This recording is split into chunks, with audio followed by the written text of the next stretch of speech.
Оксфорд и Кембридж – самые известные зарубежные вузы, а также самые лучшие вузы Великобритании. Но готов поспорить, что большинство из вас не знает, что эти вузы соперничали на протяжении всей своей истории. И также вы наверняка не знаете, что каким бы выдающимся абитуриентом вы не были, подать одновременно и в Оксфорд, и Кембридж свои документы у вас не получится.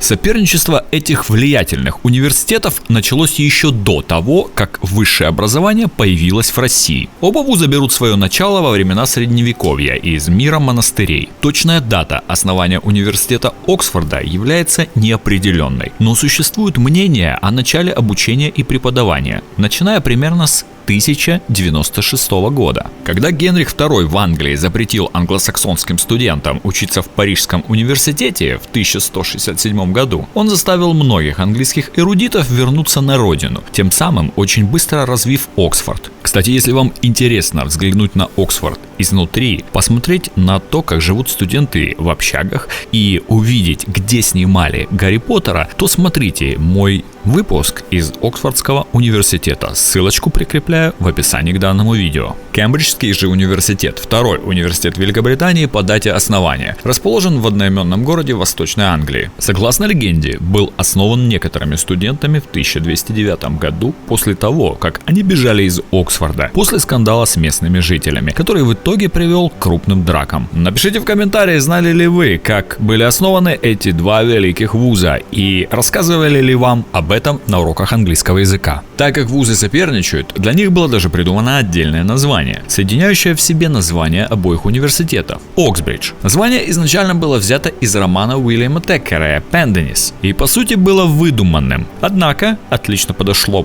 позже для описания этих враждующих вузов. Про Оксбридж говорят разное. Оксфорд для учебы, Кембридж для остроумия. Или Оксфорд для искусства, Кембридж для науки. И фразы эти были придуманы не просто так. Несмотря на много схожестей и постоянное соперничество, университеты отличаются преподаваемыми предметами, на которые делается уклон. Так, например, Оксфорд больше базируется на социальных и гуманитарных науках и искусстве. Кембридж же на естественных науках, инженерии, технологии и медицине. Что же касается самих городов, где расположены университеты, то здесь уж дело вкуса. Но уж со стопроцентной уверенностью можно сказать, что как один, так и второй являются полностью студенческими городами. Что же касается популяции, Оксфорд чуточку превосходит Кембридж. В Оксфорде проживает около 150 тысяч человек, в то время как в Кембридже 120. Но пока мы не выяснили, кто же все-таки лучше, Оксфорд или Кембридж, давайте поставим этому видео лайк, если вы узнали из него что-то, что вам не рассказывали на уроках в школе или университете. Итак, несмотря на то, что оба вуза являются в самом деле одними из топовых, в рейтингах они все же стоят на разных местах. По данным QS World University Ranking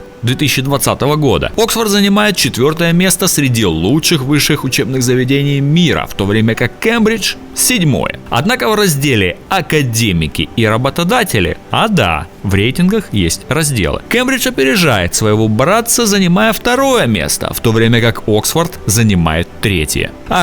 И здесь стоит сделать сносочку о том, что рейтинги бывают разные. Где-то оценивается уровень преподавания, где-то трудоустройства, а где-то опрашивают студентов и спрашивают их мнение, где же все-таки учиться лучше. И, конечно, я уверен, что многие из вас интересуются стипендиями, вы же претендуете на звание лучшего студента. Так вот, в Оксфорде общий стипендиальный фонд составляет около 8 миллионов фунтов, однако данную стипендию получают в основном граждане Великобритании и ЕС. Если вы из другой страны, то возможность получить стипендию также есть, но уже другую, специальную для иностранных студентов. В Кембридже же есть возможность запросить и получить любую из 4 видов финансовой поддержки. Стипендию для студентов Великобритании и других стран от агентства по присуждению премий Шотландии. SAS. Финансовую помощь для студентов из Уэльса, а также стипендию за академические достижения. Если же говорить о схожестях двух титанов, то оба университета стоят на берегах рек. Оксфорд на берегу Темзы, Кембридж на берегу реки Кам. Оба университета являются старейшими.